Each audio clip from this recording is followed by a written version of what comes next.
Welcome back to He's the Giant, a pod about all things college football and all things Giants football. I'm your host, Sal, with my co-host, Monty. What's going on, man? What's going on, dude? Coming off a real disappointing game, but, sitting back a few days since then, it's definitely some good takeaways, but back in the position reviews. Good to be back here. I don't know, man. How you doing? Yeah, doing well. Back in the grind. People like going over all the non-position review stuff. They love like the juicy stuff, right? Mhm. Who's going to be the next GM? Who's going to be the next coach? Wide receiver reviews, and it's all fun for us. It's actually easier for us to have those discussions.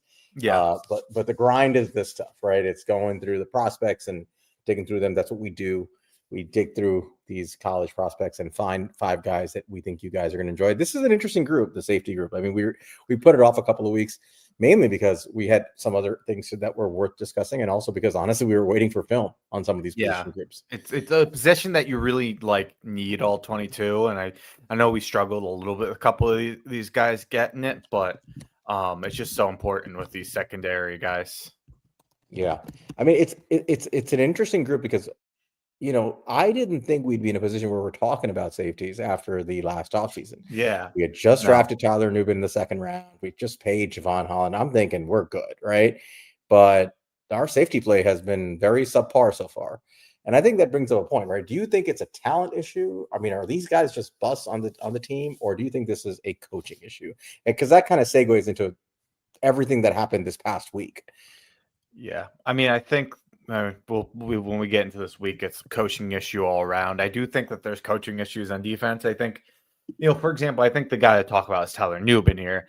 I do think that there's coaching issues, and I don't think Tyler Nubin's being used to the maximum of his ability. But at the same time, Tyler Nubin is just not showing anything good that we've seen from him in the past. Like last year, he was a great run defender and a great tackler. We've seen that in Shane Bowen's system. We've seen it in the NFL. He looks awful as a run defender, awful as a tackler. We've seen him as a ball hawk in college, and we just haven't seen it all. And maybe that is more of a Shane Bowen thing, that he can't utilize that ball hawk skills that we know he had in college. But as far as the tackling and the run defense, I really just put that on Tyler Nubin regressing. It's remarkably bad. His tackling, his angles, the fundamentals, right? His fun, which was his calling card in college, right? He was the most fundamentally sound safety in the class. Yeah, you could count on him to make tackles in the run game, take good angles, not give up big plays, to be able to cover his half of the field, make plays on the football. He was your fundamentally sound, very, very high floor, box defender to cover 2, deep half of the field defender. Like he kind of had that high floor prospect safety status. Like a high level Julian Love type, is how I like to think about it. And you thought you were getting that for a second round pick. You should be confident at safety that you're getting at least that, right? And the guy has just been anything but at the NFL level. And this year, especially, he looks lost out there. Yeah, it's unfortunate. And I don't think he's done necessarily. Maybe some confidence things, maybe just getting a better defensive coordinator. But at this point, you can't rely on him necessarily going into next year unless we see some changes. And I'll tell you, man, this is a good group. We'll get into it and we'll talk some Giants first, but this is a good group. As far as, a lot of these, you get a couple players you like, a couple players of potential. I think the safety classes we've reviewed in general, we've been pretty disappointed. We've had our guys and stuff like that, but all across the board, I was basically all the guys we're talking about here, I'm like, this is a good football player for different reasons, but.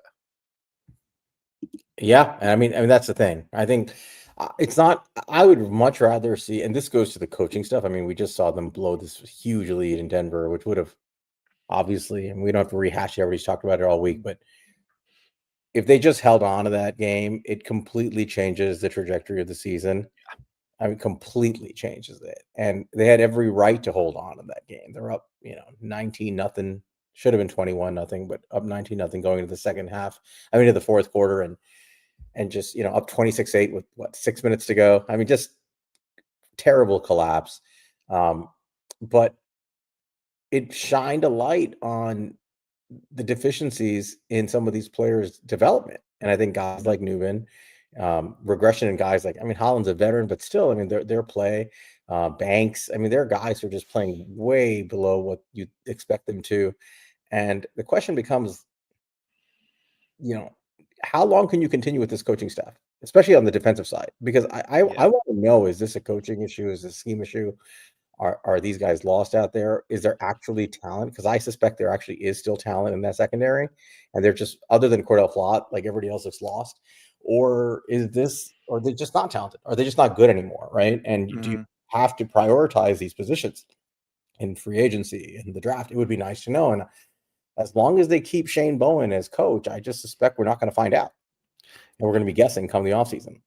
To me, this game, more than any game I've watched so far from Brian Daboll, really cemented. I'm like, okay, we have the wrong coach. We have the wrong guy. It's not that Dable is like bad at everything. I'm not trying to say that. Like, I've been a big believer that he's good for quarterbacks, and like I know that started to get doubted, but I think people are back like, okay, like he's doing a good job with Jackson Dart. Doesn't mean you keep him just because he's doing good with Jackson Dart. And I'm not saying that, but that's a positive. But you're looking at this game and like, look, we could bring up a million reasons why we lost this game, because it took a million reasons for why we lost this game, but the reality of the situation is like you or I could have held that lead with those players. Like it was that big. Like when they scored that touchdown in the fourth quarter to bring them back up 19 points, with like, what was it, 5 minutes left or something like that. Like at that point, you literally just had to run the ball out, use all 3 timeouts, punt it back to them. And the great thing about that at that point is if you're up 10, punting it back to them with 5 minutes back or whatever it is, you can continue to play your defense. You're not playing that prevent bullshit. You're just like, all right, like I'm going to play my defense, try to slow them down as much as I can to get down the field, hopefully get it back and end it, but at least make them take their time getting down the field. Instead, they run, pass, very predictable. And the pass got intercepted. And like, I don't blame the interception on Dable. It's actually a really well-drawn concept, but it was a risk that, with that game was won. It was in your hands and you chose to do that and you gave it up. And there's a million things we can point to why that wasn't just the only thing.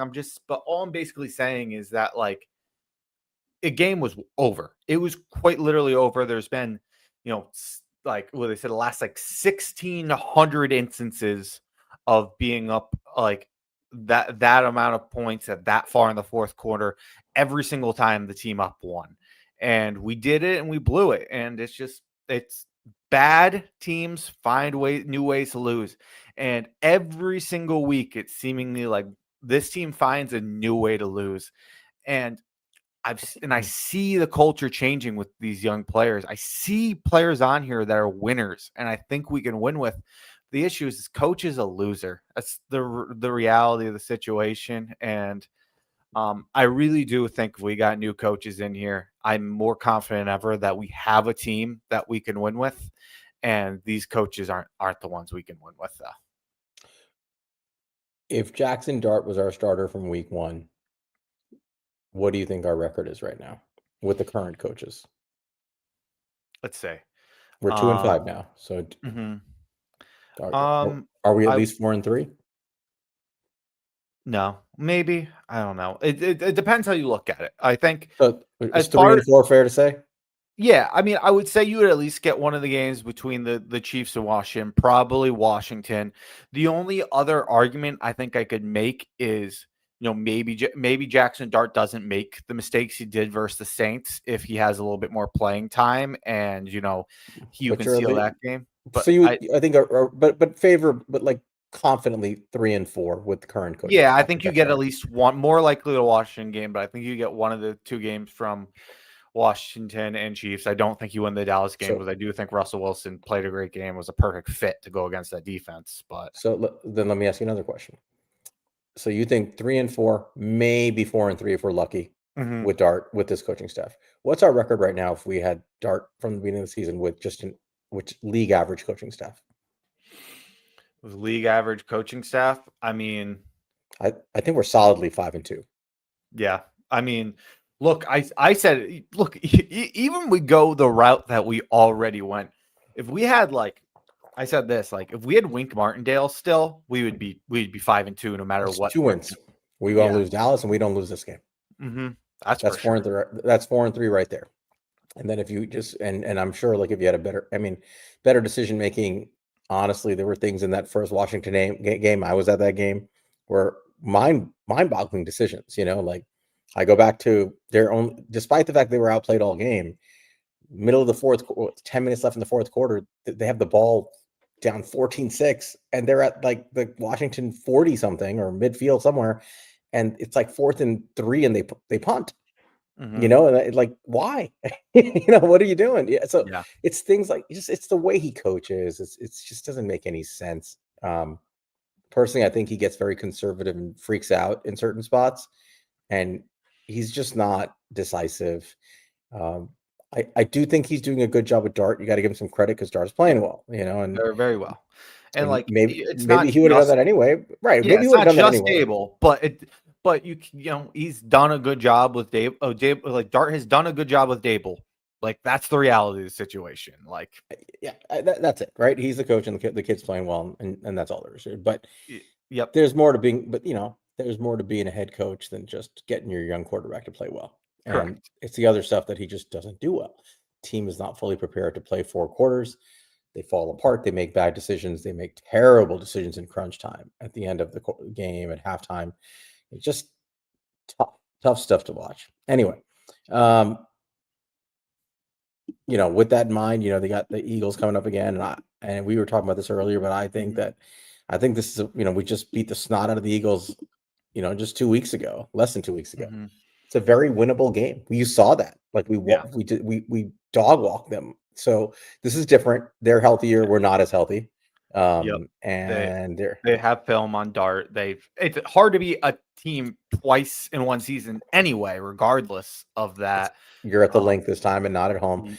Lots of things. Right. So all of that's going to add up to them being like a 7-point underdog in this game, Mm-hmm. something like that. Right. So I think most people expect them to lose, but at the same time, for the most part, you're playing the same team and you destroyed them. Yeah. And I think you're going to be, I would expect them to be in this game. I expect them to be in this game late. I don't think anyone's going to be like, oh my God, the Giants beat the Eagles. We already had that moment. We already had the, oh my God, the Giants beat the Eagles moment. That's not going to be surprised at this point. Right. So if they win, if they can pull out a victory on Sunday and they're back to 3-5, you're not dead yet. You're on life support, but you're not completely dead. Absolute life support, but you are dead if you lose Sunday, in my opinion. Because the reality is, look, I've been a component that I don't think we're making playoffs this year at this point. I think once we started 0-3, it was over. That's just my mindset on it. But the reality is, you have 2 games left to lose the entire season to go above 500. You can lose 2 more games, or no, you can lose. No, never mind. You can lose 3 more. Is 9-8 now, right? Not 9-7. So you can lose 2 more to get 10, 3 more. So I don't know. You lose one more loss would really hurt. Thanks. I don't think. I think one more loss would be the kind of thing where you might start seeing the injuries mounting at that point and start spiraling. It's not good. They really need to. They've backed themselves against the wall now where they have to win it. Going into Denver, they need to start stacking wins. That's the end of the story. And they need to stack wins. Yeah, they can't do the one on one off. And they need to get some road wins. They can't just win at home. Going into the Denver game, my stance was with Denver, Philly, San Fran coming up. If they could find a way to go 2-1 in that stretch, which seemed very plausible, that they're very much alive the rest of the way. Yeah, and competing for the division at that point. And they had the one, and they gave it away. And now they'd be in a good spot. They'd have to win one of these next 2, but they'd be in a good spot. They have to win both of these next 2 now, to keep things at bay. And it's not impossible, right? San Francisco is a good team, and they're gritty. They're young. Rob Saleh hasn't played great on defense, but they have their problems. They have their injuries. They're far from a perfect team. They have a lot of injuries. A lot of injuries. And two best defenders. That's looking ahead a little bit. And Philly's a team you beat, so they don't have a choice. you got to stack 2 wins at this point and then go from there. Anyway, with that, you want to hop into talking about these safeties? Sure.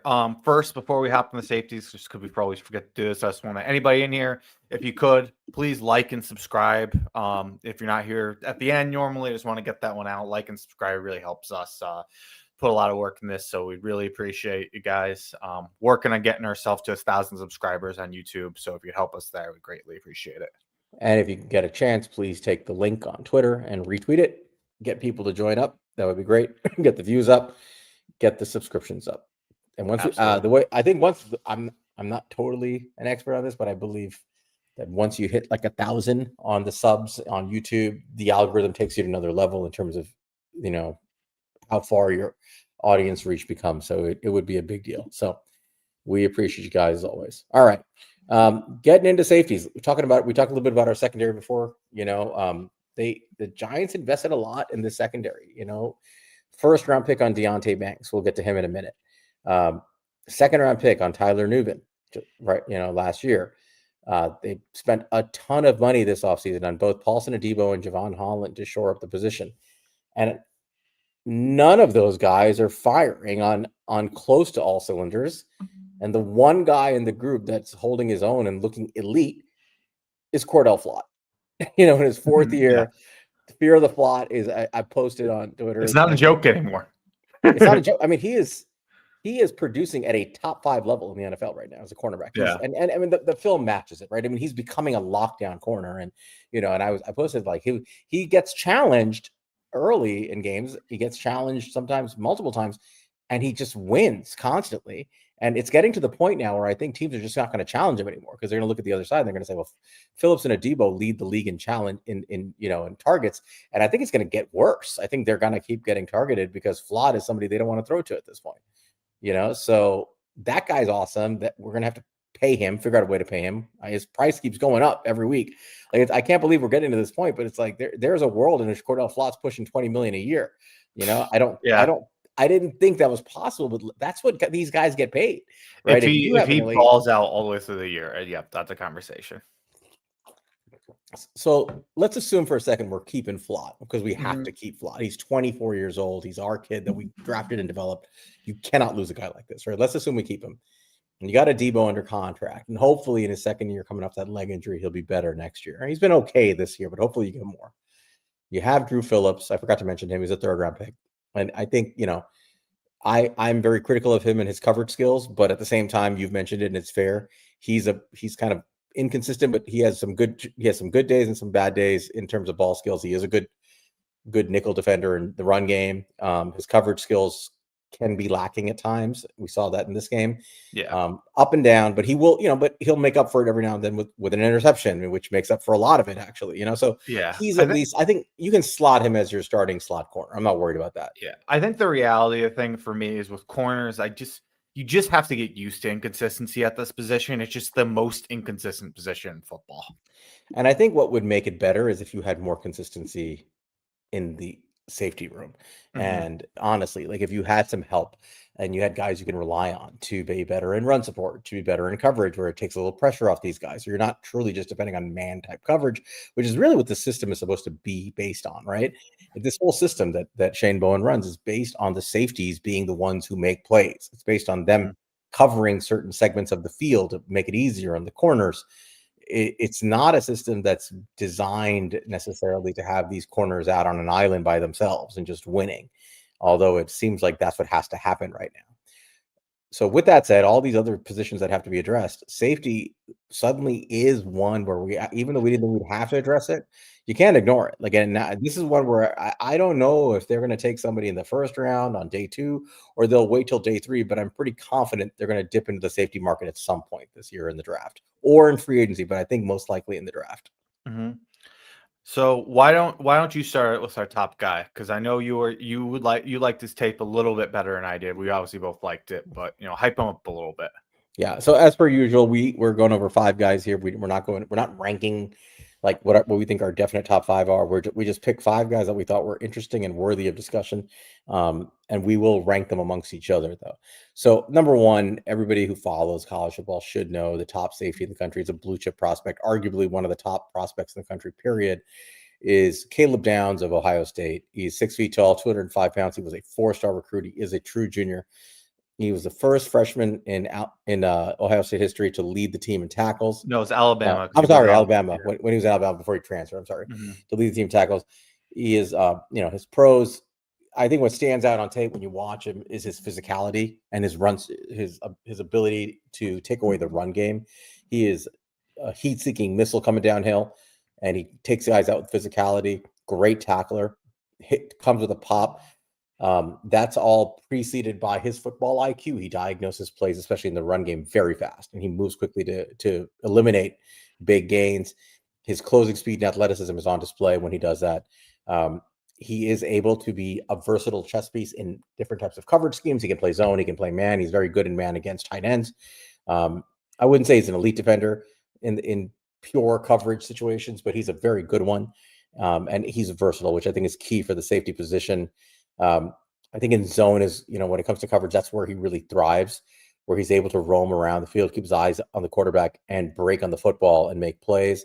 And he's got the right athletic profile, the good size, speed combo to kind of do everything you want from a safety. He can play center field. He can play too high. He can kind of do it all. I do think that there is some, you mentioned this, that there's some limited exposure, single high. That's just the way they play at Ohio State. I think he has the ability to do single high. I think unlike Tyler Nubin, who when he came out, remember that was a knock where like, this guy is not a center fielder. He's not going to be able to play single high. That was primarily because, one, they didn't use him that way. Also, it was pretty obvious that he didn't have the athleticism to do it. Yeah. Or the speed. I don't think that's an issue with Caleb Downs. I just think it's an exposure thing at Ohio State. His physicality and his aggression can work against him at times, where he'll over pursue. And while he has what I would think, and I think we have a point of disagreement here, and we can discuss it. Well, I think he has good ball skills. Ball production is a different thing, and I think we have different opinions on why that is. But you definitely would like to see more. And really, he's at this point, he's a higher level run defender than he is a coverage safety. Those are kind of like low level knocks on him. But the bottom line is, this is a very high IQ, very high floor, and big upside, actually, type of physical, versatile safety, kind of the modern safety who can be used in multiple alignments. Just a weapon as a defensive back in your team. And I think he's the kind of guy that a good defensive coordinator will take and use all over the field, and use him to eliminate all different aspects of an offense. Chess piece, if you want to think of him that way, not just a pure safety. And his best traits are really just his football acumen, his IQ, his instincts. I think he's a plug and play player. Wherever you put him, he's going to figure out what's going on the field, and he will be an impact player. So that's the bottom line with Caleb Downs. What did you see when you watched him? I mean, he's clearly a very good football player. I think his main thing is as a run defender. He has just really good instincts as a run defender. He just comes down and plays with so much physicality, and he's a strong tackler. He has really good closing speeds. And just whenever he reads the play, he can immediately close on it and make a play. I think my main question comes to him is about, when we're judging him as high as he will go, as a guy potentially a top 10 pick, my question is what type of impacts player he will be in a coverage guy. Because to me, he's clearly going to be very, very high level box player. But it's tough watching the tape with him at times about it's boring. It's hard to judge because it's, we were talking about this, like teams do just try to stay away from his side of the field, which is they avoid him. Yeah. Which is, a very big compliment to him. He does not have a lot of ball production, but this is a guy that's had over 100 tackles as a true freshman. This is a guy who has been a productive player since he was 18 years old. To me, when I watched him, I've watched a lot of college football with him, but really cluing in, being able to actually see the all 22 view of it. It reminded me a little bit of Jamal Adams coming out of LSU. And, that's not a knock. Jamal Adams is the highest drafted safety. He's drafted 4th overall, wasn't he? Yeah, 6, I think. Yeah, he's the only guy I've seen go top 10 in like a long time. Very, very good. It's a guy who, he had like reps or like playing in the slot. He wasn't necessarily like a guy you'd want to be a corner, but a guy who had, especially during like against like big tight ends and stuff like that. And you see a lot of that with Caleb Downs. In the shorter areas, he's a really good coverage guy. He's a really good athlete, very, very fluid athlete. But I just wonder if he is going to be more of a Jamal Adams type in the NFL, where he's going to be an elite box player, but is not necessarily the difference maker you're looking for as high you're taking him, and like when he gets paid to be a coverage guy. And that's just, and it's not to like say he's a bad coverage guy. That's not what I'm trying to get at all. Like, I don't know many guys we're going to talk about today that are better coverage than him, but it's going to be a real conversation with him when we're trying to discuss about how high he's going to go in the draft. Yeah, I mean, I think you're not the only one having that discussion, right? So I've seen Brugler and others discuss it. I think he's a very high floor player. I think you can argue that he's a blue chipper that should be at the very top of the draft, but some will argue that the lack of coverage production is something that you should be wary of if you're going to take a safety that high, right? So it becomes a discussion. My opinion on it is this. I see all of the things that I see all of the checkbox things that I'm looking for in a safety, right? The natural football IQ and instincts, the elite athleticism and closing speed, the natural ability to take away, run lanes and the run game, the ability to play different types of coverage and attack the football. I see all of it, right? It's all there, at a high level.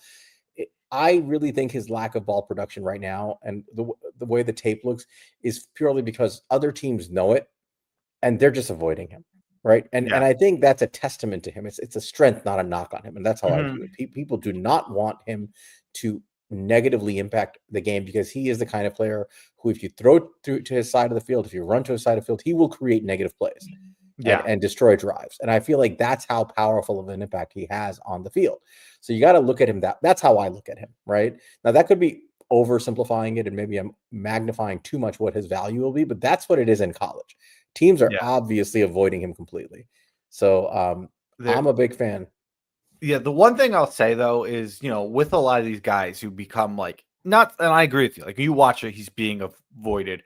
But when the guys where you really see it's like they are totally writing them out of the scheme, you usually see that 1 year, like where they totally get all this ball production. And then after that year, teams are like, nope. Like you see it, like it's there. And then teams get smart and are like, I'm never fucking throwing at that guy ever again. You never really got that. He never had a ton of PBUs. He never had a lot of interceptions. He's always been kind of lower on the ball production side. Right. All right. Let's get to the grades. So I'm sorry, I'm seeing comments, people who don't understand how net worth is calculated. It's very funny on Twitter. Reading is fundamental, folks. All right. So our categories are, I'm pulling them up right here. So the first one is speed and range. So we both gave him a 4 here. I think he's well above average there. Yeah, good athlete. He's not like the most athletic safety that's ever come out, but he's a very good explosive safety. Ball skills. You gave him a 2. I gave him a 3. We just discussed why. I think 2 is way too low. 3. I'm only giving him a 3 because it's hard for me to justify much higher because when he only has like 1 pass breakup or something, this year, and he doesn't have any interceptions, and he's only had 4 or 5 interceptions in all of college. But I feel like that's more people avoiding him, so I'm giving him a 3 there. I just don't know how you can give him any higher, like when he has hasn't like made a play in the ball more than like 3 times in a season his entire career. Because I've seen him do it, and I see how little. When did you see him do it? Well, I mean, there's a handful of plays, Yeah, a handful. Everybody has a handful. Right, but I think it's a little different. I don't think he gets targeted anywhere near as often as other people do because of his abilities. But well, I mean, we can argue. We've debated it. We'll see. Coverage, we both gave him a 3. I think he's solid in coverage. I wouldn't say coverage is his best trait. Right, he's good enough, and he's better than most, but I wouldn't say that's an elite trait for him. We're going to talk about some other traits that relate to coverage that make him stronger there, but as pure coverage, I think it's just average. Run defense, he's elite. We gave him a 5. I mean, we're not going to give a lot of 5s. Physicality, he's elite. We gave him a 5. We both did. Yeah. Versatility, scheme fit. You gave him a 3. I gave him a 4. I can see him playing. I know what you're saying. Like, you've not seen him play enough single high to see him do that. I think when I think scheme fit, I think he can play box. He can play 2 high, and I do think he has the athleticism to play single high. I also don't trust him as a nickel corner. He has not really he does it against tight ends. I wouldn't want to line him up against a wide receiver and be a nickel. So that's why I gave him a 3. Fair enough. I don't think he's a pure box, but I think that you don't want him to doing single high all the time. You wouldn't want that for a full season. You could do it. I think he'd be perfectly fine doing 2 high. I think he's perfectly fine in the box. I think he's perfectly fine doing nickel like here and there, but no, I wouldn't want to be. I think he has a bread and butter. Fair enough.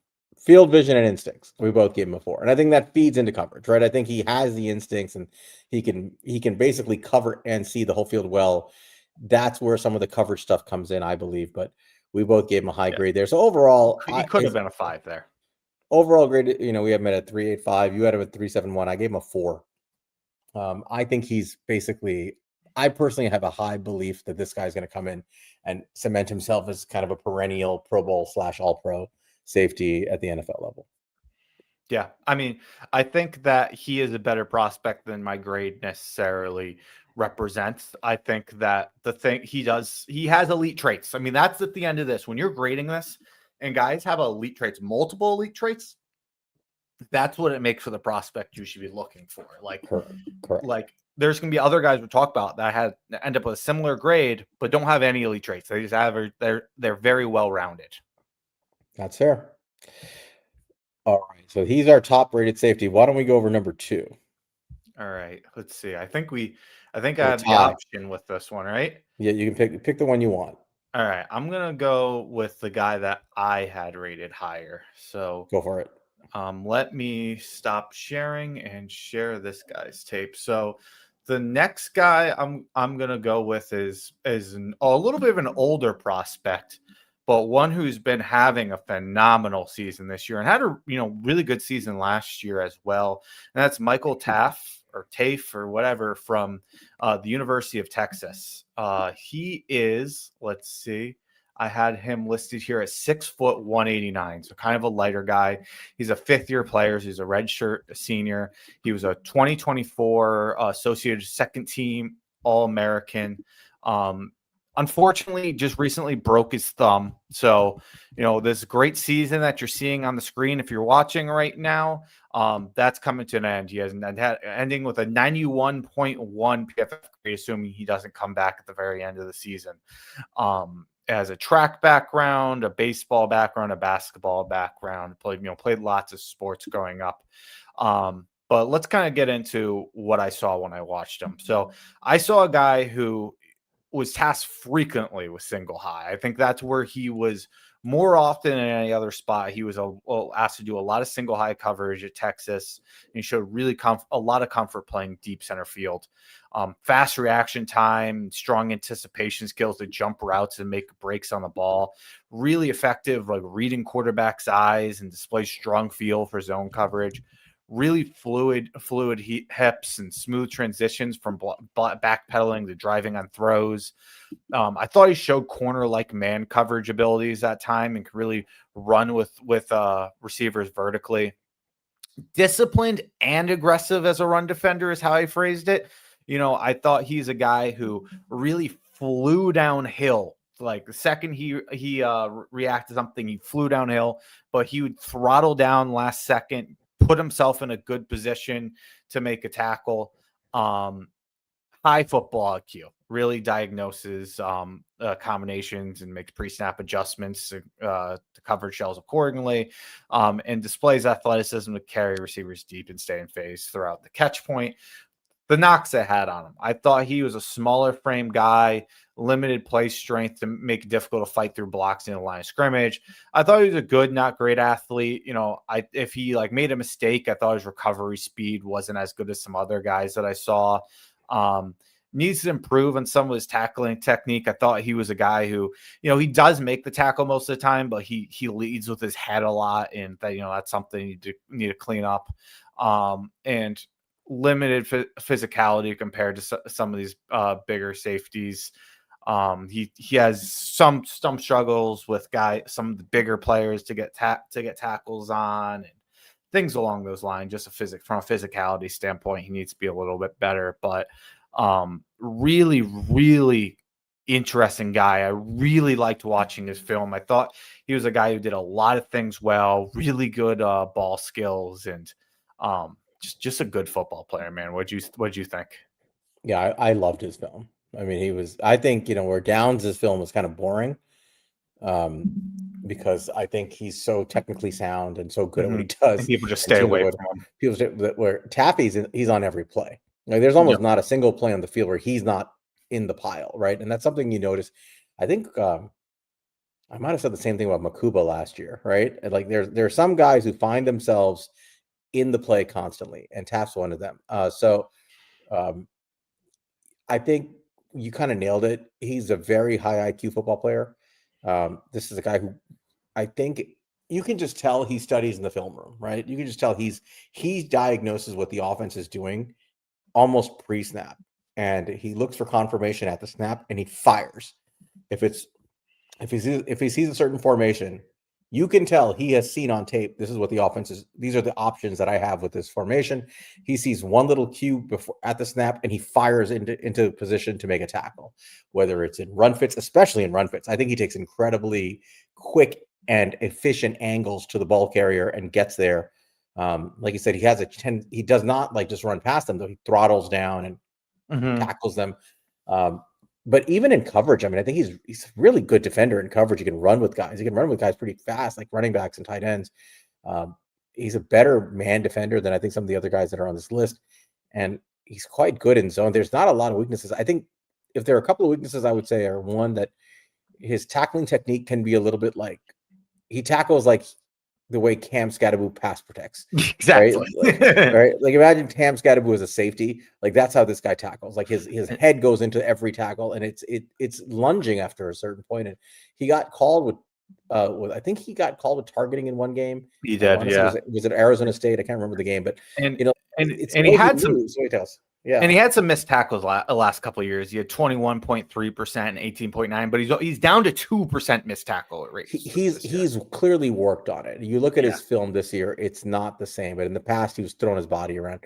So there is that tendency, though, and sometimes these things have they have a tendency to come back at the NFL level if you're not constantly working on it. So just keep that in mind. Like that he has this natural instinct to throw his head down and lunge sometimes, but the only other limitation on him is his frame, as you mentioned. He's not a very big guy. And is that going to be a problem at the NFL level, right? I mean, 189 is light for a safety. He's going to have to probably tack on 10 pounds at minimum. And will that affect his play speed? Because I don't think he's this elite fluid athlete. He's more of like a downhill runner. He's like a steam engine, So there are some question marks about like how it's going to translate, I would say. But overall, this is a good player. This is a guy. To me, this is the kind of guy that you draft. I think he's such a high IQ player. He's like a leader. He's a green dot guy, is what I think of him as, right? He's a guy who basically is directing traffic on your defense, and he's that kind of a high IQ player from a single high position. I think he can play in the box as well, but in single high, I think that's where he really thrives, and he can see the whole field. And he's the quarterback of the defense. And I think there's a lot of value in a guy like that. And he's very good at what he does. So his floor is a starting safety and a solid single high defender. Yeah. As the guy who's had a lot of ball production in college, he didn't have that much this year, but in 2023, he had 2 PBUs, 3 interceptions. 2 of those interceptions ended up for 6 points. And then last year, he had 8 PBUs and 2 interceptions. He's always around the football. I'll tell you, he's one of those guys. Like when you watch tape, right? For those of you who watch tape, number one, those who watch like all 22 stuff, a couple things. One, it's boring. It's like taking an Ambien because it's like watching a silent movie, right? You got to and some of these guys who are just technicians and they're not like explosive and fun to watch. They can lull you to sleep. But two, like you can tell who the guys are who are always around the play. All right. Like they're just it doesn't matter where the ball goes. This guy's in on the tackle. He's in on the stop. He's got good leverage. Taff's he's one of those guys. He's a guy that's always around the play, and I appreciate that about him. Let's get to his grades. Because we both liked him a lot. So speed and range, we both gave him a 3. I think he's average there. He's good, but not great. And I think that this is something where in the combine, I'll be interested to see what he tests at. Monte, I wouldn't be surprised if this guy runs a 4.6 at the combine. Yeah, I think. Yeah, I don't have any numbers on him, so yeah, it wouldn't shock me. Ball skills, we both gave him a 5. He's very good getting a bunch of. You mentioned the pass breakups, the interceptions.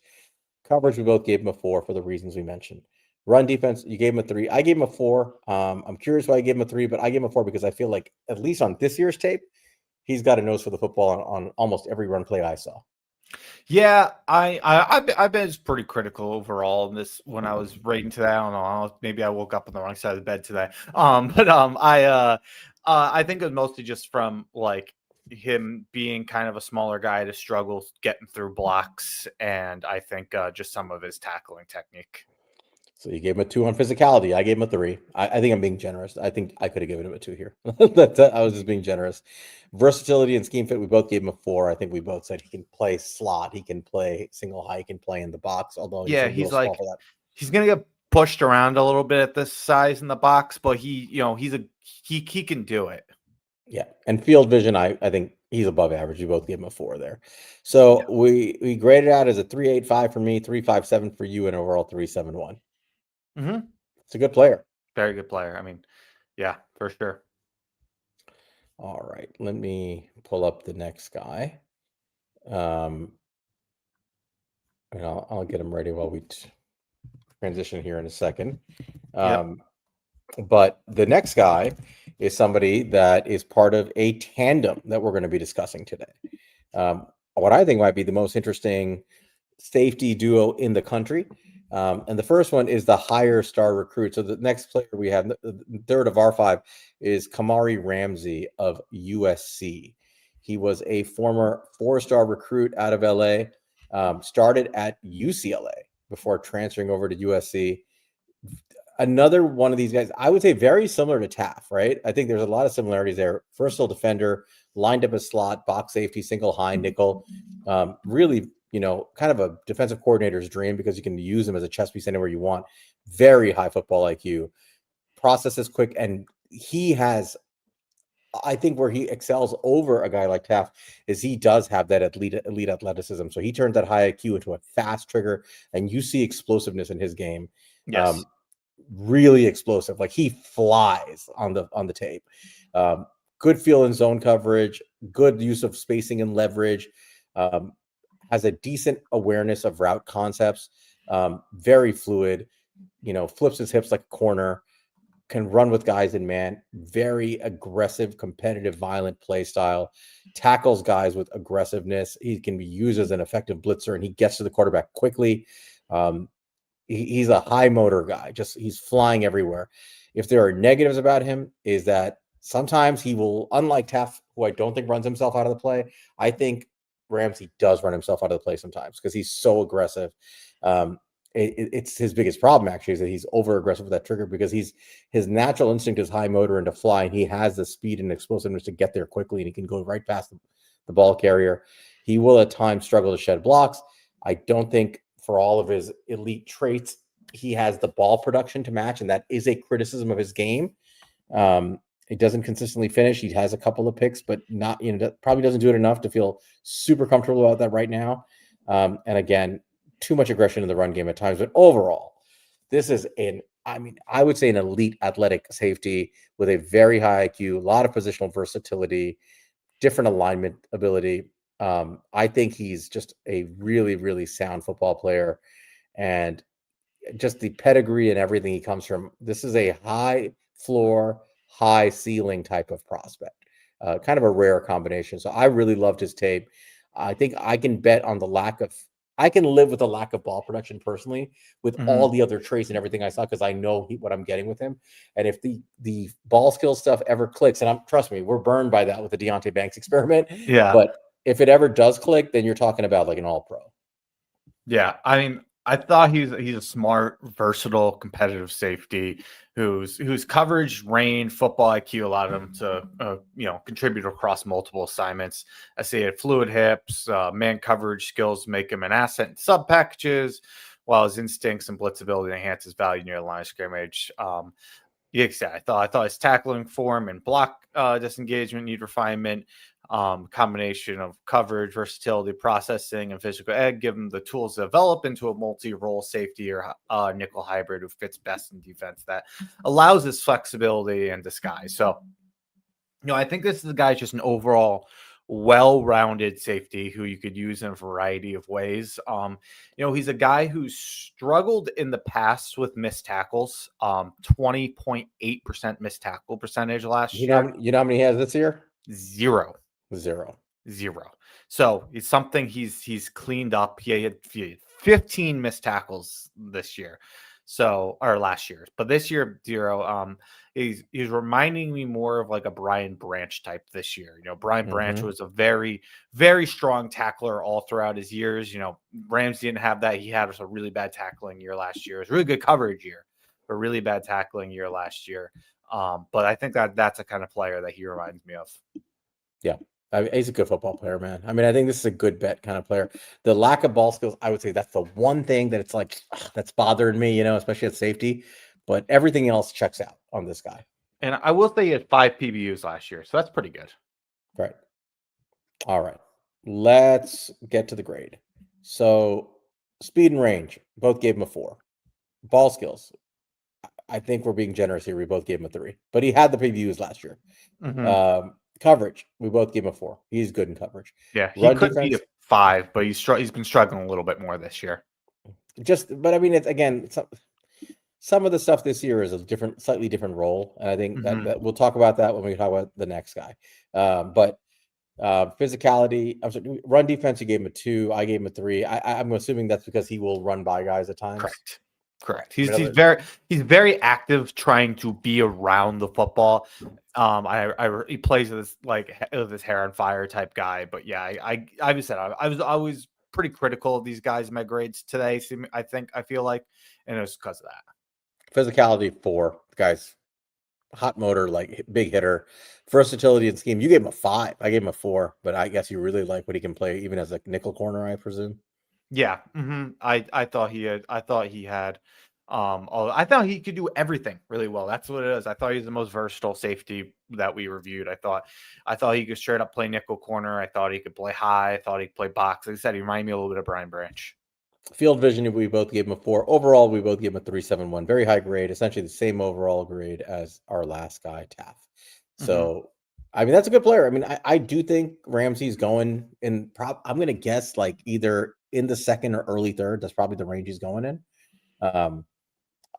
Let's see how the rest of the year goes, but it's I think this is a guy who's going to test off the charts as well, and like when you combine that with an overall very sound game, I do think you're going to get a player that teams covet. Yeah. With that versatility. Yeah. All right. Jabri is not liking your comp.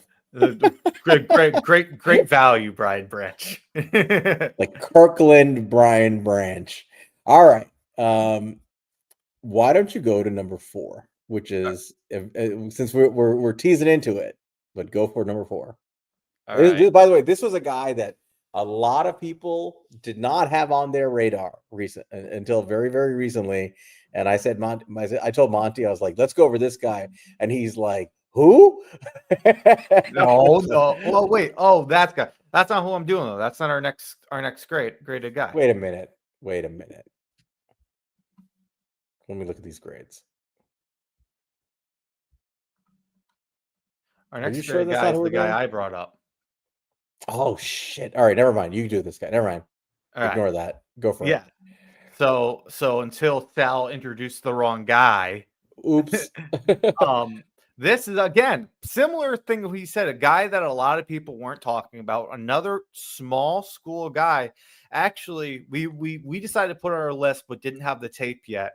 Then the very next week, Brugler came out with his top 3 safeties, and he made the list out of Toledo. Emanuel McNeil Warren, a guy you absolutely should keep your eye on. Quick riser in college football. Again, Toledo finding these defensive players from Quinion Mitchell to Darius Alexander to Emmanuel McNeil Warren. 6'3" and a half, 210 pounds. He was a 3-star recruit. Reportedly has about 4.5 speed, according to Brugler. But this is a guy he was a fun watch, I'll say. He's a really long, athletic frame with just excellent reach. And with that 6'3" and a half frame, you got to imagine he uses his length effectively to disrupt passing lanes and challenge at the catch. He's a physical hitter who delivers violent contact, and he can separate ball carrier from a football. One thing I really liked about watching him is he's a guy who can really just like make a play and cause a fumble. I love safeties like that who are always trying to punch the football out. That's like Tyron Matthews special. He does a lot of that stuff. Aggressive run defender, flies downhill with urgency and has power to finish tackles near the line of scrimmage. Rangy athlete, capable of covering ground from deep assignments and matching up vertically. Solid fluidity and backpedal mechanics, transitions smoothly and maintains balance in space. I said he has press physicality, challenges receivers within 5 yards, and shows strength in rerouting. So, when he gets put up in these press assignments, people have trouble getting off him. He really kind of pushes them around. As I mentioned, he's a turnover generator, really just what knocks the ball out. And he's a competent zone defender with decent awareness and spacing to allow route disruption. My negatives on him: I thought he an over-aggressive trigger that can cause him to overrun plays and take him out of position. That's been a common theme with a lot of these guys. Susceptible to play action and option fakes and get his eyes caught in the backfield, leading to coverage breakdowns. I saw a couple bad ones where, I saw one on a run specifically where, he was the last guy who really should have been there to make the tackle. He totally took him out of the play, and it went for a huge gain. You saw stuff like that a couple times. He really needs to get better there. Overall, it's kind of his football IQ and processing needs to improve. You can make the wrong decision, especially in single high responsibilities where, like I mentioned, it shows up when he makes a mistake there. That's bad. Relies on physicality over technique. When unable to overpower receivers, the quick twitch matchups can really get the best of them. Just a risk reward player. Misreads or angles can costly, but he can come down and make plays in the backfield. So yeah, that's what I have in Emanuel McNeil Warren. What do you have? Yeah, I mean, you got it. I mean, I think the way we discussed him was that he was sort of like when we watched Nick Emanuel last year. We were like, man, this guy's an athlete and a specimen, but you don't always see the athletic ability put on full display in college. Whereas with this kid, the thing with Emanuel was like, you're going to have to project it, right? Like he just doesn't do it all the time on tape in college, but you see it all there in traits. And if it hits in the NFL, it could be elite, which by the way, he's doing right now and as a rookie. With this kid, he's actually able to harness a lot of that athleticism and show all of his traits in every aspect of playing the position. Like you mentioned, quick trigger downhill, big physical hitter, runs with anybody. He can be really elite at the catch point. He can do it all. I think he's raw as a safety. I think there are some things, especially in coverage, that are, that need to be refined. But this is another one where I think he's so physically gifted that he wins at a high level in college, especially out of Toledo. And I think you can bet on the traits here. Now, he's not going to go as high as Emanuel, who was a first-round pick. But, I can't see this guy going in the first round. But he's probably going to go day 2, I would imagine, with all the traits. And I think somebody's going to bet on him and say, I've got Emanuel, Kirkland Emanuel, I'm going to get him for a discount. That's how I think I look at this guy. He's an all-around specimen who can do everything. I think he needs more time to develop at the position. Yeah, I agree. I think he's gotten better every single year. You can kind of see it with his numbers and things like that. And, reading up about him, trying to watch it, he does seem like he's really is improving a lot. And I think it's just, learning the position more. It's more just, IQ, like understanding route concepts and things like that, where he really needs to just continue to understand the game a little bit better. But it is improving. But yeah, I mean, he's never going to have the athleticism that Emanuel had. I mean, he was a freak athlete. Emanuel McNeil Warren has the size, he's 6'3", really long player. I know. But the thing is what I really liked about him is he plays to that size. That was my biggest thing with Emanuel is he did not play like a guy as big and as athletic he was. I didn't feel like he used it to his advantage enough in college. I see him, really take advantage of his length, which is nice to see. Yeah. I will say that if you look at his snaps this year, whereas he was a little bit more of a hybrid where he would play box and he would play single high and, he would play a little slot. This year, they really have him almost exclusively playing in the box, with some reps at single high, but almost like by like a 3-1 margin in the box. So I wonder why that is. You always have to wonder with guys coming from schools like Toledo every year. Is this our third straight year with Toledo guys? It is. Quinyon Mitchell, Darius Alexander, and now this guy. Right? Every year, if he's a Giant, we've reviewed a Toledo guy. Right. And there's something about the Toledo defensive players that are popping.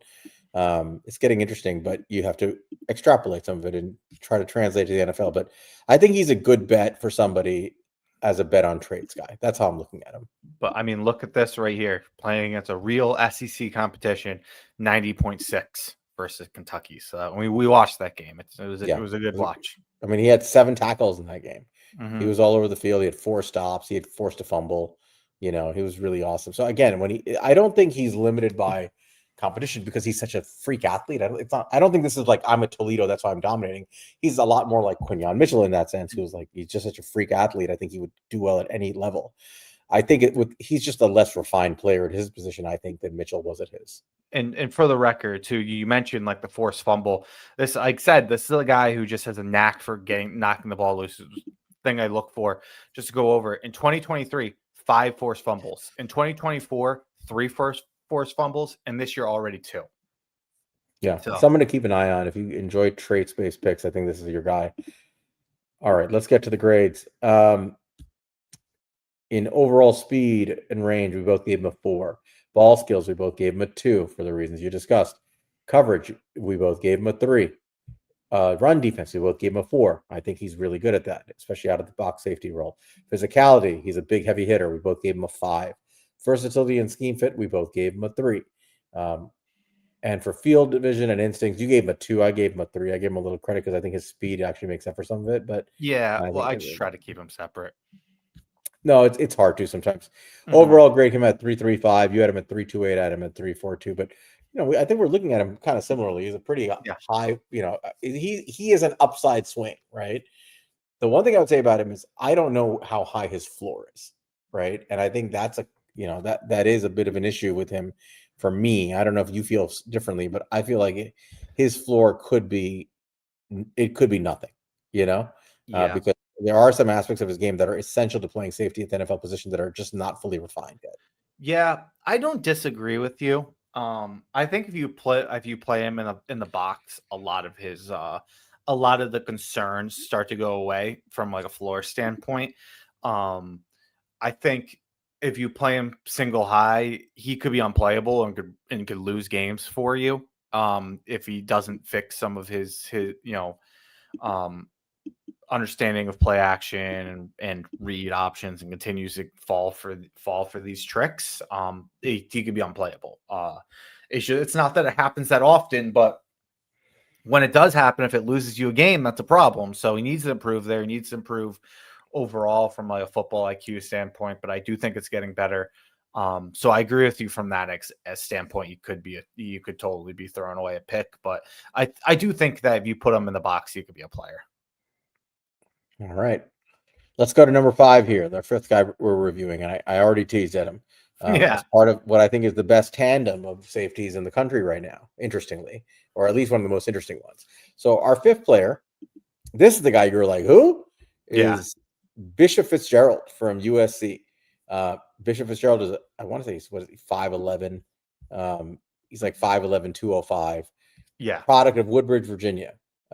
He was a former 3-star recruit. He went to JUCO. He was a JUCO kid, was like JUCO player of the year. Then he transferred, went to NC State for a while, was a ball hawk at NC State. And then he transferred after 2 years at NC State to USC. I think when he transferred to USC, and he was a high-profile transfer, he was being looked at as a guy who would compete for playing time at USC. But, I mean, really early on, he just took off. Like in the first game of the year against Missouri State, he went off. And I know Rad remembers this game. I mean, the dude had an insane game. He had 4 tackles. He had an interception. He had pass breakups. He was all over the field disrupting play. Just a force during that game, and immediately, immersed himself as the single high option on that team, allowing the guy like Kamari Ramsey to move a little bit more into a box type role. They rotate, but it allowed Ramsey to be more downhill, and this guy handles center field, and for good reason. I mean, this is not an elite athlete. Again, this guy had to go to JUCO. He's not like this. You don't watch him on tape and see like incredible athletic, explosive traits or anything like that. He's not this huge, big, heavy hitter, but he's solid at a lot of things. He's versatile. He can play in single high box. He can play a little bit in the slot. He's a good tackler. He has good play recognition, good instinct for the position. Does everything well. But there's one thing he does at an elite level, and he's just one of these guys that has a really good nose for the football. He will find it and make plays on the football. His ball production is insane. And this is hard to teach, right? It's weird. It's a hard thing to teach. But this year already, 2 pass breakups, 5 interceptions, and 3 touchdowns. I'll repeat that. 2 pass breakups, 5 interceptions, and 3 touchdowns for USC already this year. That's ridiculous. Okay, the guy is a baller. Like, he gets the football. He's a see ball, get football type of guy. And I think you have to put him in a role where he's able to get that football, but he can get it, right? And he turns it, and then he actually shows the speed to turn it into touchdowns. He does do that. That's kind of his calling card. I mean, that's the bottom line. He can do everything reasonably well. I think he's fast enough. He reportedly ran, like Brad is saying, he ran like a 4.4 something, reportedly. I don't see this elite speed on tape, but I don't think his speed was an issue. I think it was more than adequate. I don't see elite athleticism on tape, to be totally honest, but I don't care. He's a dude that can find the football and take it away, and he's really good at that, especially out of that single high position playing center field. He's very good at diagnosing plays and going and getting the football. So bottom line to me is, like, this guy's a ball hawk. And that was this year's stats. I mean, I'll go through some of the previous years. Listen to this. Last year at NC State, 6 pass breakups, 3 interceptions, 4 touchdowns. 4. The year before that at NC State, 3 pass breakups, 2 interceptions, 1 touchdown. In his 3 years outside of JUCO, he has 8 touchdowns out of the safety position. That's crazy. 8, 10 interceptions, and 11 pass breakups. I mean, that's consistently elite at ball production. And guys like that, we were just saying, his teammate doesn't have the ball skills, and you wonder, do DBs ever really develop them if they don't have them in college, right? Guys who have them, they tend to have them, and it's hard to ignore that. And I think that raises his value to me. What did you think when you saw him? Yeah, so this one was an interesting watch for me. This one was the hardest guy for me to try to watch, because they did not have any all-22 from 2025 available for USC. So I was able to look at some for Ramsey from 2024, and I was able to watch some normal broadcast view for this year of Bishop Fitzgerald, but it's hard to watch safeties this year. So I don't know. Overall, I mean, his ability to anticipate routes and jump passing lanes, I think that was obvious. This is a guy who's a former quarterback. I think he just really understands what the offense is trying to do with him. I think that is kind of his superpower. That and his his superpower is his ball skills. But outside of that, I thought he was pretty versatile. I saw he was able to kind of play everywhere they asked him to play. And I thought where he really excelled, where I felt he was really good when I was watching him, was more in like more of that compressed situation. When I saw him in the red zone and everybody was kind of like squished together, I felt like, okay, this is where I see this guy making plays. So, that's what made me question. I'm like, all right, like I don't see this guy making plays as much. Is this like an athleticism thing? And to what you guys are saying is 4-4-1. Look, I when I get a chance to get more of the all 22 on him, I'll get a better feel for how athletic this guy can really play with. But that was kind of my take, is that he wasn't that great of an athlete and was more relied on his IQ. The one thing I thought he was a pretty soft like football player. I thought he could, he can play aggressive at times, but other times I felt like he had the opportunity to make a stop for a first down or for a touchdown, and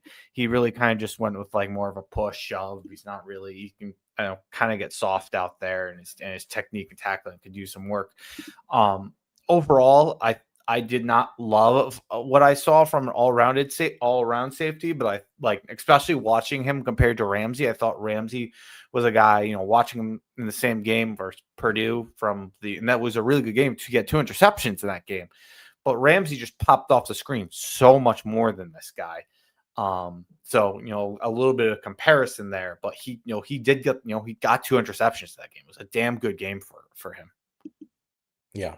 No, I mean, I think the reason we chose him was just because how do you go over safeties and not go over a guy who has that kind of ball production, right? And he's doing it at USC. It's not like he's doing it at JUCO.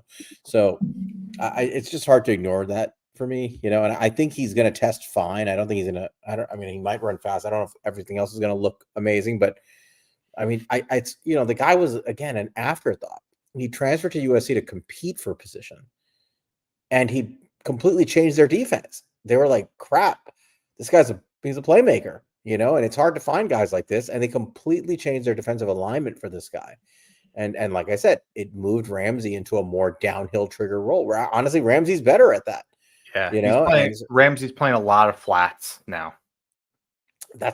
When you have guys like this, this is, by the way, this is what I thought we were going to get on the Giants. I thought when we got Javon Holland, we were going to do this with Tyler Nubin and turn him into that downhill trigger guy that Ramsey is. It just hasn't worked out well for us, but that's what USC is doing. So I like him. Let's get to the grades. Speed and range. I gave him a 3. You gave him a 2. Give me your reason for 2 here. Yeah, I mean, I just seeing purely what his numbers apparently were in high school, I'm probably too low. Like I said, I think the main thing is I didn't get a chance to watch him from an all 22 standpoint. And I kind of had it infer off the broadcast view that I didn't see him running around and making plays from out of nowhere from that. And I felt like he was so much better when the field got compressed, which to me just allowed him to be in spots that he wasn't able to get to athletically before. But that's more of me inferring than me knowing for sure. Fair enough. Ball skills, you gave him a 4. I gave him a 5. If this guy doesn't get a 5 for ball skills, I don't know who does. Yeah. He's all over the place. You're right. I'm going up. He should get a 5. All right. Yeah. Ronti's changing his grade. I talked him into it. All right. Coverage, we both gave him a 3. I think he's good in coverage. I don't think he has enough. I haven't seen enough to make me think that he can run with guys like all over the field, but he's good enough. He's very good in zone. Run defense. You gave him what'd you give him? 2? I gave him a 3. I thought he was fine. I didn't see a deficiency. Yeah, I just thought he was. I was probably just harsh on it, to be honest. Physicality, we both give him a 2. I don't think he's known for his physicality. I was gonna quote his physicality when I was saying his run defense. I'm like, I can do that in physicality, so I probably was probably a little too harsh because I hit him there. I double hit him. Versatility and scheme fit, I think 3. He's solid. I don't think there's elite versatility here, but he's a good player. Mm-hmm. And field vision, I think, again, that's a 4. He just has a good feel for plays. Again, a lot like Taff, his diagnostic ability is very high, and he just positions himself really well. I don't think he gets to the football because he's this rapid burst explosive athlete. I think he just has a feel for where the ball's going because he diagnoses things well and gets himself in good position. And it just like on a lot of his picks, it just feels. Did you notice like when he's picking up the ball, he's almost standing still? as the ball's coming to him. Right? Did you notice that? Yep. Like, In the Purdue game, it was like both times. He's just like in the perfect spot waiting for the football. It's uncanny. Like he knows where that ball is going before anybody else does. And it's just because he gets there quicker and and he diagnoses it. So it's actually very impressive. And I said this in the nicest way possible. It reminded me a little bit of Dane Belton. Dane Belton is one of those guys, and some of you might like lose your mind when you hear Dane Belton's name here, even though he just had a good game. But Dane Belton was one of those guys who, like, you're like, how the hell did this guy keep getting interceptions, right? He's just always by the football. Some of that is luck, for sure. But some of that is just some of these guys have a good feel for where the ball's going, and they get themselves there, and they're not elite athletes or anything like that, but they just find a way to get to where the ball's going, and the ball just falls to them. And I think there's a little bit of that in his game. Overall grade was pretty solid. I mean, for a guy who was not supposed to be anywhere near the top of this list, he's coming out at a 3.14 overall. I gave him a 3.28. You gave him a 3, but I mean, that's a pretty solid score overall. Yeah, just a playmaker, man. Good play. I mean, a good player. I mean, we could use a playmaker, right? I mean, guys like him are guys you could use. I do want to mention a couple of guys before we end our review of these safeties. We didn't go formally into them, but there are a couple of guys who have been playing a lot better lately that I think are worth discussing. One is certainly the kid out of Penn State, Zakee Wheatley. I don't know if you've gotten a chance to watch any of him, but 6'2", 202, big, strong safety, more traditional size, has been outstanding in run defense and coverage. Really productive this year, big force and completion rate, lots of tackles, versatile alignment, the kind of guy you could put deep, the kind of guy that can play, you can put in the box. He doesn't play a ton of corner, but he can play in the slot, and he's a good football player. But what's really impressive about him is his coverage defense. He's got a passer rating allowed of 46.1, which is incredible. So, I mean, this is a guy who's rising right now, Wheatley. I think he's going to be in talks for a much earlier pick than people realized, probably closing in on like an early day 2 type pick situation. We'll see how the year goes for him, but he's worth mentioning. One of the other guys that I wanted to mention was a guy that, we talked about before the show, who this is our third year talking about him. So we decided not to do it, but it's Rod Moore of Michigan. Nothing has changed. He's a really good, solid football player, but I think this is the year he finally has his final year before he heads out to the draft. And this is another one of these guys who's just solid all around, versatile athlete. Hasn't had the best year in run defense, got hurt. But still, I mean, Rod Moore is a guy that if he declares, I'm assuming he's going to declare, is going to be an interesting prospect. Yeah, go watch what our safety review from like 2 years ago. We want to hear about him. We loved him. We loved him then. I was kind of surprised he didn't come out then, but he get hurt then too, if I recall. I'm trying to remember. He was on the national title team. Yeah. Yes, he was healthy that year. He got hurt like week 1 of his like next year, and then he has like not been healthy since. Yeah. All right. So that's our safeties. It's an interesting batch, and I think it's kind of, this is where the Giants, I think there's kind of like I think they're going to have to approach this position as like a draft for need kind of thing. I think this is more like day 2, day 3, you're targeting guys that do specific things. And I think there are guys who are able to be picked for that reason in this class. But overall, I was actually kind of impressed by the class. I was like surprised by how impressed I was. What did you think? I completely agree with you. I felt like, all for different reasons, but I felt like every single guy, I liked a good bit, like where to the point where, Caleb Downs obviously like has the elite upside that the other guys don't necessarily have. But I felt like you had like guys who had like, Pro Bowl upside from like multiple guys we talked about. Yeah. I mean, there's some good players here, and the Giants might be in the market for one. We'll see. All right. Let's go over some college football games for this upcoming weekend. It's a good week. Yeah. Why don't you kick us off? What game are you focusing on? So, Aaron, we can just start with some of the earlier games this week. Right now we have I know we got some of our friends are Delaware fans. We got Delaware versus the Blue Hens are in a battle with Middle Tennessee right now. Yep. So we got that. Tomorrow we got South Alabama, Georgia State, California versus Virginia Tech. Cal versus Virginia Tech on Friday is not bad. Boise State versus Nevada on Friday is not bad. But let's get into Saturday. Saturday should be the interesting ones. Indiana versus UCLA. I mean, they're good. Indiana should kill UCLA, but it's 25.5-point favorites at home against UCLA. Yeah, but that's been a fun team to watch this year in Indiana. But the games to watch here: Ole Miss at Oklahoma. That should be a really good game. Oklahoma has John McTeer back. Yep, 12 o'clock game. Let's see what else are we looking at here. Yeah, to go to the later games for so Missouri and Vanderbilt is a lot of fun. That's a 3:30 game. Both ranked. Vanderbilt just coming off a huge win. Diego Pavia just having a miraculous run over there. I mean, Vanderbilt Heisman pose last week. Right, crazy, but they're 2.5-point favorites at home against Missouri. But I mean, they're having a magical run over there. Yeah, at the same time, Alabama at South Carolina. You got an Alabama team that's been playing a lot better. You got some guys over there. You got Lower Sellers over there. You got Dylan Stewart. South Carolina has some dudes. Right.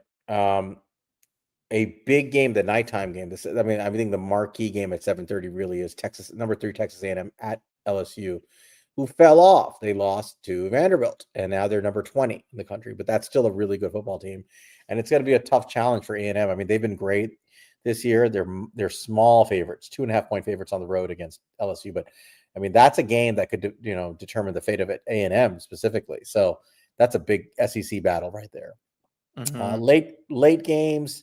Not a lot. I mean, I always enjoy watching like Houston games. I'm kind of morbidly fascinated by Connor Wegman, still, and they're playing Arizona State at 8:00 at night, and then the late game to watch. Colorado at Utah might be entertaining, but depending on how much football you guys want to watch that day. But some good matchups here. Yeah, I mean, if you're looking for some real competition for a guy we just went over in McNeil Warren. Toledo's playing at Washington State, so some real D1 FBS Power 5. Well, I guess they're not Power 5 anymore, but whatever. I guess they are Power 5. They're not Power 4. Yep. All right. I think that's an episode. The Giants have their game against the Eagles. We got to win this shit. Otherwise, it might be really ugly. But listen, what I'll leave us with here, my takes on this are, I have felt all along that from the time Jackson Dart took over, this is a whole new season. Now, that might not be the case for Brian Dable. We'll see. Mm-hmm.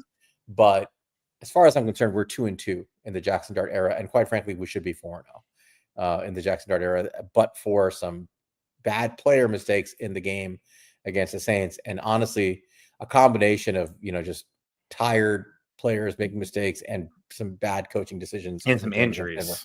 Injuries were a big part in that game against Denver, and it looks like they're going into this game with injuries. Mm-hmm. So we're going to see if they can hold up against the Eagles, but they got to dig deep and find a way to win. Otherwise, the season is going to look like it's getting close to getting over. Unfortunately, if they lose this game, so you want to see them battle back and find a way to get a win this weekend. You really want to see that. It's a resiliency game.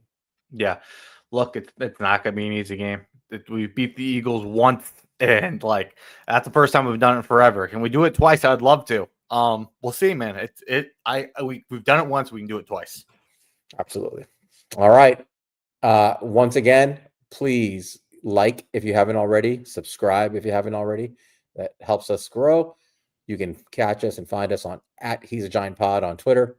You can find me @Queens_guy. You can find Monty @MONTECRI5TO.